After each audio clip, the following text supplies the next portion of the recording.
12 రాసుల వాళ్ళు సోమవారం చేయకూడని పనులు ఇవే. సోమవారం చాలామంది శివునికి పూజ చేస్తారు. అలాగే ఉపవాసం కూడా ఉంటారు. కొంతమంది మాత్రం సోమవారం చేయకూడని పనులు చేస్తుంటారు. అవేంటో ఇప్పుడు చూద్దాం. సోమవారం కొంతమంది నాన్ వెజ్ తింటారు. అలా అస్సలు చేయకూడదు. కొంతమంది ఆదివారం మాంసం మిగిలితే దాన్ని ఫ్రిడ్జ్లో పెట్టి జాగ్రత్త చేసి మరీ సోమవారం తింటూ ఉంటారు. అలా అస్సలు చేయకూడదు.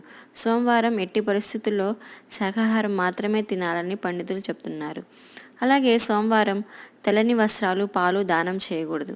సోమవారం ఉత్తరం, తూర్పు లేదా ఆగ్నేయ దిశలో ప్రయాణం చేయకూడదు. అలా చేయాల్సి వస్తే వ్యతిరేక దిశలో నడిచి కొన్ని అడుగులు వేసి మరియు ఉత్తరం, తూర్పు, ఆగ్నేయ దిశలో ప్రయాణం చేయాలి.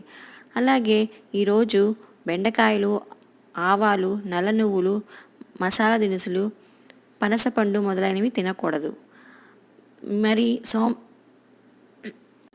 సోమవారం ఉపవాస దీక్ష చేసేవాళ్ళు పూజ చేసుకొని ముగించుకున్న తర్వాతే మీరు ఉపవాస దీక్ష విరమించుకోవాలి.